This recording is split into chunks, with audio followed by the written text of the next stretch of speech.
Hello दोस्तों, मेरा नाम अनीका है। आप सभी को मेरे चैनल भूत प्रेत की कहानी में स्वागत है। ऐसी ही भूतिया कहानी सुनने के लिए मेरे इस चैनल को सब्सक्राइब ज़रूर करें। आज मैं आपको एक अजीब तरीके की प्राणी के बारे में बोलने जा रही, जिसका नाम है नक्की। नक्की फिनिश पुरानी कथाओं में सबसे प्रसिद्ध जल में रहने वाली आत्मा मानी जा चुकी है। ये अजीब तरीके का प्राणी और भी बहुत जगह में देखा गया है, जैसे स्वीडन में इसको नेक बोलते हैं और नॉर्वे में नॉकिन। ये प्राणी अक्सर झील, तालाब और पानी की गहराइयों में देखने मिले हैं।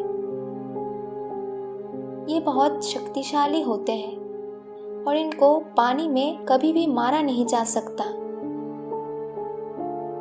ये प्राणी एक महिला के रूप में दिखाई देती है और इसकी कोई आकृति नहीं है। ये कहा जाता है कि वो सामने से बहुत सुंदर है और पीछे से बहुत ही बदसूरत। अन्य कहानियां बताती है कि नक्की एक बदसूरत मछली है जो खुद को एक खूबसूरत महिला में बदल सकती है। पुराने दिनों में बच्चों से कहा जाता था कि वो पानी के ज्यादा गहराई में ना जाया करे, नहीं तो नक्की उनको पकड़ लेगी। तो आज मैं आपको नक्की को देखे जाने की सच्ची घटना बोलने जा रही। ये घटना लीसा नाम के एक लड़की के साथ हुई थी, तो मैं उसके व्यू पॉइंट से बोल रही। मेरा नाम लीसा है। मैं फिनलैंड में रहती हूँ। मुझे पता नहीं मैं अपनी कहानी कैसे शुरू करूँ। हालांकि ये बिल्कुल मेरी कहानी नहीं है, ये मेरी कजिन एमिलिया की कहानी है। हम लोग एक फिनिश परिवार से हैं। मैं और एमिलिया कजिन्स हैं, पर फिर भी हम दोनों बहनों की तरह साथ में बड़े हुए थे। वो मुझसे कुछ साल छोटी ही थी, बट फिर भी हम दोनों बहुत क्लोज थे एक दूसरे के। वो हर चीज में बहुत माहिर थी। वो पढ़ाई में अच्छी थी और साथ में एथलेटिक भी थी। जीवन के बारे में उसके दृष्टिकोण के कारण मेरी मम्मी अक्सर उसे बूढ़ी आत्मा कहती थी। उसको स्विमिंग में बहुत इंटरेस्ट था और उसको स्विमिंग भी आती थी। एक बार की बात है, गर्मियों में मेरा परिवार और एमिलिया का परिवार 2 हफ्ते के लिए छुट्टी पर लेकलैंड में अपनी दादी के घर गए। ये फिनलैंड का एक बड़ा झील क्षेत्र है, जिसका चारों ओर जंगल से ढका हुआ है। ये बहुत खूबसूरत जगह है और अगर एमिलिया का किस्मत कुछ अलग होता तो मैं आपको जरूर वहां जाने के लिए बोलती। वहाँ एमिलिया और मैं लगभग सारा दिन झीलों के किनारे बिताए।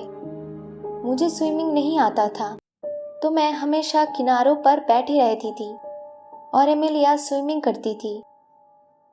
हम लोग अंधेरा होने के बाद भी बाहर निकल जाते थे स्विमिंग के लिए, और तब हमारी दादी हमें बहुत डांटती भी थी। 9 अगस्त 1996 की बात है। सुबह हम दोनों स्विमिंग के लिए जाने ही वाले थे। मुझे अभी भी याद है कि हमारे जाने से पहले हमारी दादी हमें दरवाजे पर रोकी थी। वो बोली थी आज बाहर नहीं जाने के लिए। उन्हें लग रहा था कुछ बुरा होने वाला है। बहुत मायूस हो गई थी वो।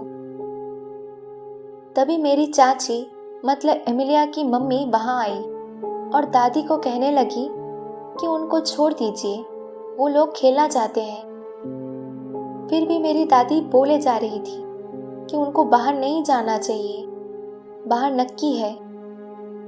हमारी दादी ने हमें इसके बारे में पहले भी बताई थी। नक्की एक प्रकार का राक्षसी जिन है जो खुद को कई रूप में ला सकती है। अक्सर ये एक चांदी की मछली या 3 स्तन वाली महिला कही जाती है। ये महिला पानी के अंदर छुपी रहती है और जो भी लोग झील में आते हैं उनका शिकार करती है। जब दादी हम लोग को पहले चेतावनी देती थी तो मैं हमेशा इसे टाल देती थी। लेकिन इस बार कुछ अलग महसूस हुआ था मुझे लग रहा था दादी सही कह रही है।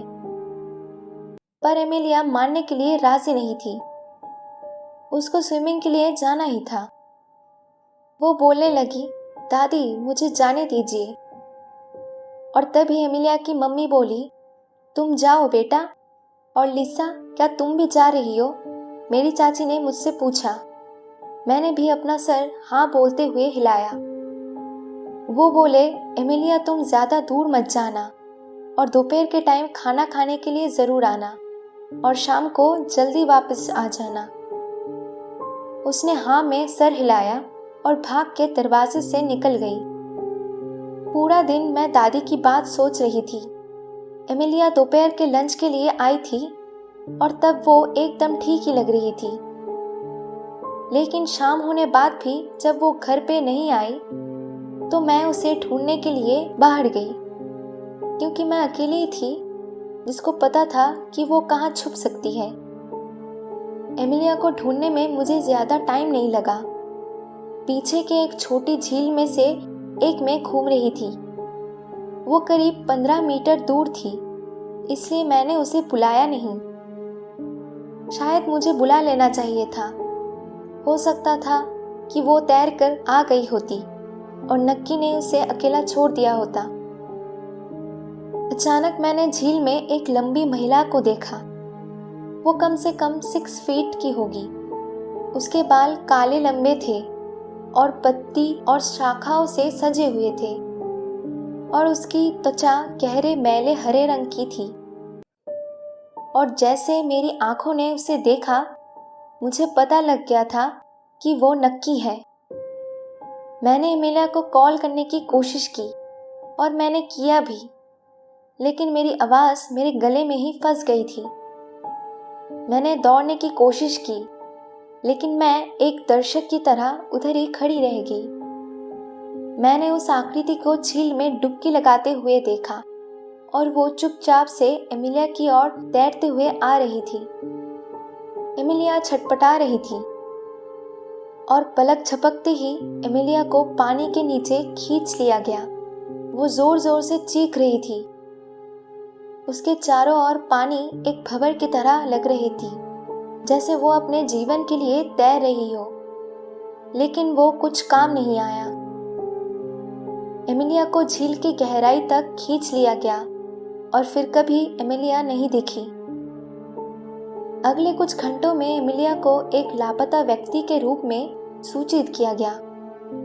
पुलिस ने एमिलिया को झील में बहुत ढूंढने की कोशिश की, लेकिन मुझे पता था कि वो लोग एमिलिया को नहीं ढूंढ पाएंगे। उस टाइम ये बात मीडिया तक पहुंच गई थी। कुछ लोग का कहना था कि दादी के घर से लगभग 2 मील के दूरी पर रहने वाले एक मछुआरा द्वारा एमिलिया का किडनैप हुआ है। कुछ लोग ये भी कहते हैं कि मैंने उसे पानी में डुबो दिया था और उसका शरीर जमीन में दबा दिया था। लास्ट में मैं यही बोलना चाहती हूँ कि आप अपने बड़ों की बात ज़रूर सुने, या तो अगली बार आप जब फिनलैंड की झील में हो तो आकार बदलने वाले राक्षसियों से सावधान रहें। तो ये रही आज की स्टोरी। आप लोगों को ये स्टोरी कैसा लगा कमेंट करके ज़रूर बताइए। दोस्तों, अगर आप लोगों के पास भी कोई रियल हॉरर स्टोरी है तो आप मेरे दिए हुए इंस्टाग्राम आईडी या मेल आईडी पे भेज सकते हैं। और इस चैनल को लाइक, सब्सक्राइब, शेयर करना ना भूलें। थैंक यू दोस्तों।